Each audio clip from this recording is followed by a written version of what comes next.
કાશીનું ભણતર એ અહીંયા નહીં, દેશ વિદેશમાં પણ વખણાય છે. અહીંની વિદ્વતા, અહીંનો બ્રાહ્મણ, અહીંની ભણેલી વ્યક્તિ જયારે બેસીને જયારે બોલતો હોય ત્યારે દેવતાઓને પણ આકાશ છોડી નીચે ધરતી પર આવવું પડે ને પડે. દેવતાઓને પણ નીચે આવવું પડે.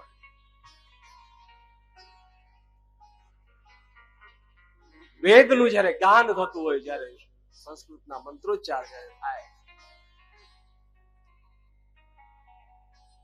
ત્યારે એ પથ્થરની મૂર્તિમાં રહેલા ભગવાન કે દેવ એ શાંતિથી બેસી શકે નહીં, એમાંથી પ્રગટ થઈ જાય.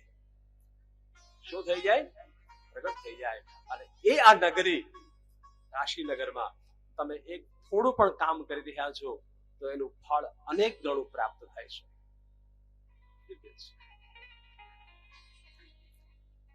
પહેલા આપણે બધા એ નક્કી કરો તમે કે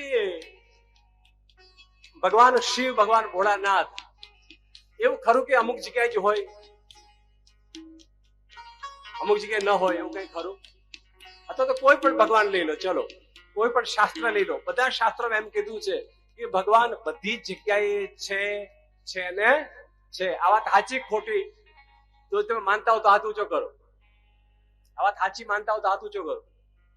મને ખબર પડે કે તમને મારામાં ભરોસો છે વચનમાં. મોકીલાબેન બરાબર ને? બધી જગ્યાએ ભગવાન છે સરિતાબેન? તો બધી જગ્યાએ હોય તો અહીંયા હોય કે ન હોય? અહીંયા હોય કે ન હોય? આપણે બેઠા છીએ ત્યાં. સવાલ એટલો છે, આપણી આંખ ખુલ્લી જાય, આંખની આડો પડદો જે છે એ હટી જાય. બાકી અહીંયા જ ભગવાન છે. કઈ ભાગવાની જરૂર નથી, કઈ ભાગવાની, કઈ ભટકવાની જરૂર નથી. અહીં જ છે.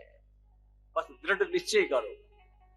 આ કથામાં બેઠા બેઠા મારે શિવ દર્શન કરવાને થશે. અહીંયા જ છે. બીજી વાત, એવું ખરું કે ભગવાન સવારે હોય ને સાંજે ન હોય? એવું ખરું બપોરે હોય, બપોર ન હોય? અચ્છા, એવું ખરું કે રાત્રે ના હોય, દિવસે જ હોય? તમે શું માનો છો? 24 કલાક ભગવાન હોય એવું તમે માનો છો? હા કે ના? તો ઊંચો હાથ કરો જો માનતા હો દિલથી. હું કહું ને માનવાનું નહીં, તમે દિલથી માનતા હો કે 24 કલાક ભગવાન હાજરા હજુર છે ને છે, રાઈટ? તો 24 કલાક હોય તો અત્યારે 4:15 ન હોય? 4:15 ન હોય? હોય ને? અહીંયા જ હોય, અત્યારે જ હોય, રાઈટ? ત્રીજી વાત, શિવપુરાણ કે છે, શિવપુરાણ બૂમો પાડી પાડીને સમજાવે છે. એવું ખરું કે ભગવાન બ્રાહ્મણો માટે જ હોય, બીજા કોઈ માટે ન હોય? અથવા તો એવું ખરું કે ભગવાન વડીલોનો જ વિષય છે, છોકરાઓ માટે નથી, છોકરાને ભગવાન ન મળે, એવું ખરું? તો ધ્રુવ અને પ્રહલાદ ની વાત ન હોત ને. અચ્છા, તો એવું ખરું કે ભગવાન પૈસા વાળાનો જ છે, ગરીબોનો નહીં? અચ્છા, તો એવું ખરું કે ભગવાન ગરીબોનો જ છે, પૈસા વાળાને ત્યાં જાય જ નહીં? એવું ખરું કે ગરીબ માણસને ત્યાં જ ભગવાન જાય, ઝૂંપડી જ શબરી હોય ત્યાં? એવું ખરું? ના, એવું નથી. શબરીને ત્યાં પણ જાય,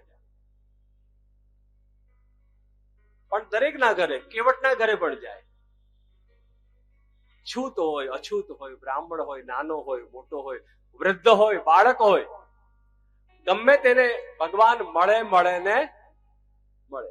આ વાત તમે માનો છો કે બધાને ભગવાન મળે? હા કે ના? બધાના ભગવાન છે, અર્થાત બધાના ભગવાન છે એવું તમે માનો છો? હા કે ના? વાત ઊંચો કરો. બધાના ભગવાન હોય એવું તમને જો સમજાઈ ગયું હોય, હવે બધાના ભગવાન, બધાના ભગવાન હોય, બધાના માટે હોય, તો આપણા માટે અત્યારે અહીંયા હોય કે ન હોય? આપણા માટે અહીંયા અને અત્યારે ને અત્યારે હોય ને હોય.